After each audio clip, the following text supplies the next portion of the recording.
Hey, I'm gonna run cast. This is just gonna be a short one. So this afternoon, I was talking to a guy at the gym. He's like, maybe you can help me understand this.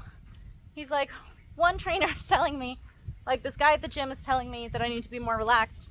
But then when I'm more relaxed, our actual trainer, our crew, Pattaya, is like, you're too relaxed, like your kicks are too light, these are shit.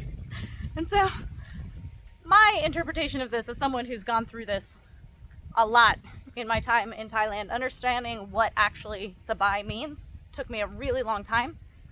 And part of it is the problem of it translating to relaxed, and part of it is the Western understanding of relaxed. So translating it to relaxed and what that means for Westerners is not quite right, because what we think of as being relaxed is like laying on the couch or like being like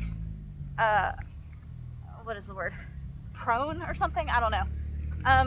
The way that Thais think of it more is there's another word for it in Thai, which is tamachat, which maybe you guys have followed me long enough that you've heard this. Tamachat literally means like nature or natural.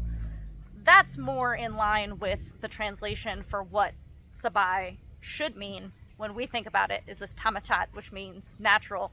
So instead of relaxed, like I'm so relaxed I could just fall asleep right here, it's more relaxed, like at ease or natural.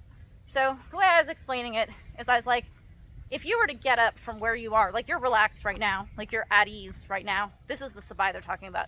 If you were to get up and walk over there and wash your hands, you would do so very naturally. It would just be like, I just have the confidence to get up, walk over there and wash my hands. This is not something I have to think about. I'm like, that's the kind of sabai or tamachat that they're talking about when you're trying to do your Muay Thai. And I talked about this before in a previous runcast, about how when you're doing the thing that they've told you to do, that's what you're doing. Like 80% of your intention goes to that thing. So like if you're keeping your hands up, 80% of your intention is keeping your hands up, and now you're not really doing anything.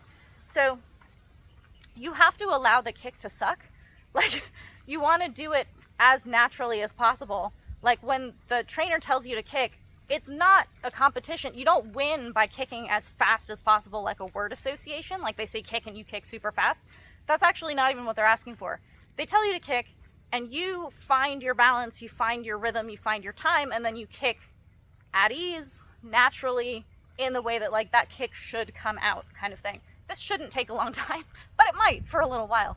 But also, and I was trying to explain this in the context of like Muay Thai is in the context of actually having an opponent. It's meant for fighting.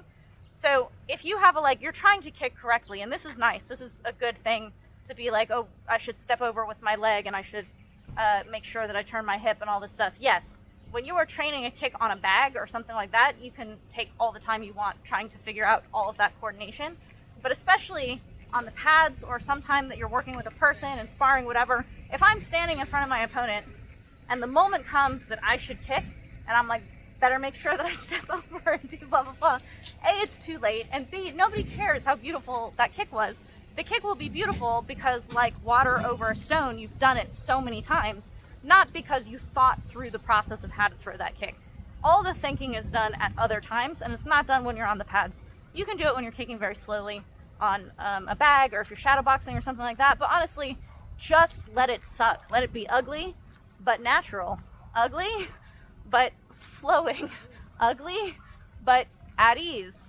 And it'll start going. So when you're being told like that you're too relaxed and that you don't have any power, or that you're too tight and that you're not relaxed, the word that translates better than relaxed, which is what we use for sabai, is actually at ease, and tamachat, which means natural, do it very naturally. So if someone asks me, hey Sylvie, how are you doing? And I'm like, I am doing well. You'd be like, are you okay? Right? Like if someone asks me, how are you doing? I'm like, oh, I'm doing great. That's a very natural answer, right? You don't even have to think about it. You're just like, oh, I'm good. Like, yeah, I don't know. The weather's kind of hot today. Very natural, very natural. So even if you're told to do something that feels very unnatural because kicking is not natural to you yet, do it in as natural a way as possible, which means like at ease.